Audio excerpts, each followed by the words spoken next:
10ஆம் வகுப்பு கணிதம் அலகு 1 உறவுகளும் சார்புகளும் பயிற்சி 1.4 11வது கணக்கு பார்க்குறோம்.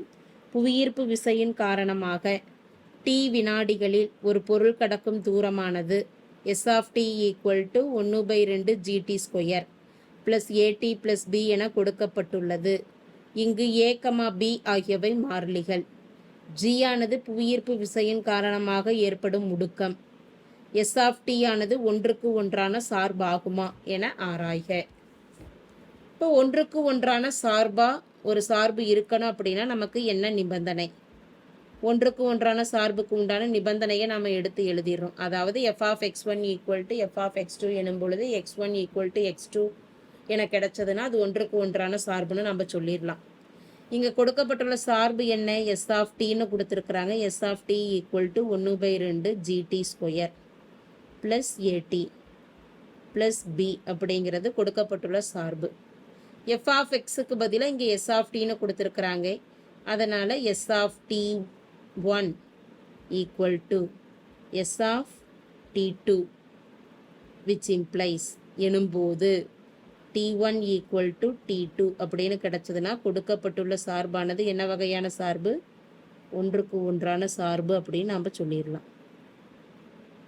இது ஒன்றுக்கு ஒன்றான சார்பாக இருக்கிறதுக்கு உண்டான நிபந்தனை. இதை மார்க் பண்ணிடுவோம். s of t1 = s of t2 என்க. இடது பக்கத்தில் கொடுக்கப்பட்டுள்ள சார்பில் டீக்கு பதிலாக என்ன பிரதியிட போகிறோம்? t1ன்னு கொடுக்குறோம். அப்போ ½ g t1² + at1 + b. வலது பக்கத்தில் டீக்கு பதிலாக t2ன்னு பிரதியிடுறோம். 1/2 g t2² + at2 + b. இதை சுருக்க முடிகிற அளவுக்கு சுருக்கிக்கலாம். ரெண்டு பக்கமும் சமமாக இருந்ததுன்னா, இடது பக்கமும் வலது பக்கமும் ஒரு மதிப்பு சமமாக இருந்ததுன்னா அது 0 ஆகிடு, கேன்சல் ஆகி. அப்போ +b நமக்கு என்னவாகுது? கேன்சல் ஆகிடுது. மீதி இருக்கக்கூடிய மதிப்புகளை எடுத்து எழுதிடுறோம். ½ gt² gt1² + at1 = 1/2 gt2² + at2. அனைத்து மதிப்புகளையும் இடது பக்கத்துக்கே கொண்டு வந்துடுறோம். ½ gt1² + at1 - 1/2 gt2² - at2 = 0. ஒரே மாதிரி மதிப்புகளை அருகருகே எழுதிடுறோம். அப்போ 1/2 gt1² - 1/2 gt2². அடுத்ததாக என்ன எழுதலாம்? +at1 - at2 = 0. ½ gt1² - ½ gt2² இருந்து பொதுவாக எந்த எண்ணை வெளியில் எடுக்கலாம்? 1/2 ஜியை வெளியில் எடுத்துடலாம். மீதி என்ன இருக்குது? t1² ஃபஸ்ட்டு ஒன்னில், செகண்ட் ஒன்னில் -t2² இருக்குது. ப்ளஸ் அடுத்த ரெண்டுலேருந்து ஏவை பொதுவாக வெளியில் எடுக்கிறோம். ஏவை பொதுவாக வெளியில் எடுக்கிறப்ப t1 - t2 = 0ன்னு வரும். இப்போ இந்த இடத்துல t1² - t2²க்கு நம்ம ஃபார்முலாவை பயன்படுத்துகிறோம். என்ன ஃபார்முலா? a² - b². a² - b²ங்கிறப்ப ஃபார்முலா என்ன? a + b × a - b. இந்த ஃபார்முலாவை பயன்படுத்தி இதை விரிவாக்கம் செய்யலாம். அப்போ 1/2 g பிராக்கெட், அதாவது t1² - t2²க்கு பதிலாக என்ன கொடுக்க போகிறோம்? t1 + t2 a + b. a - bங்கிறப்ப t1 - t2ன்னு கொடுத்துட்றோம்.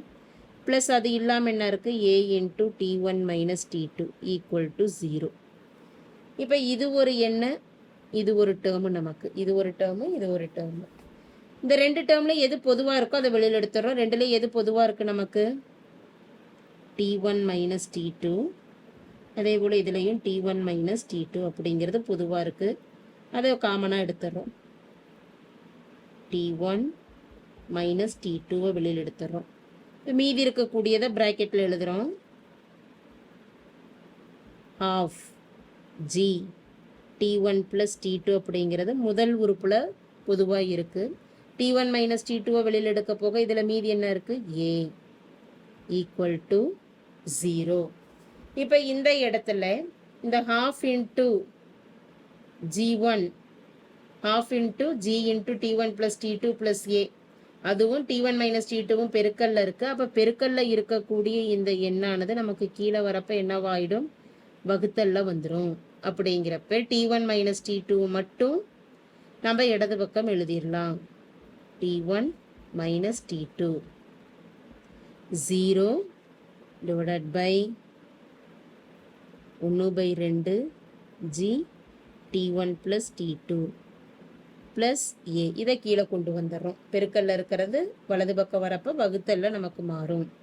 மீதி என்ன இருக்குது, t1 மைனஸ் t2 0 பை எந்த ஒரு எண்ணாலும் மதிப்பெண்ணே 0. ஸோ அப்போ விச் இம்ப்ளைஸ் இதிலிருந்து என்ன சொல்லிடலாம், t1 ஈக்குவல் டு t2 அப்படின்னு நாம் நிரூபிச்சிட்டோம்.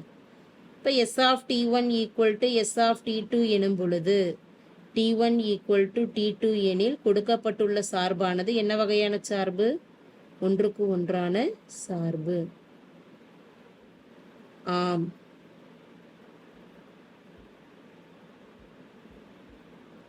s ஆஃப் t ஆனது ஒன்றுக்கு ஒன்றான சார்பு ஆகும். Thank you.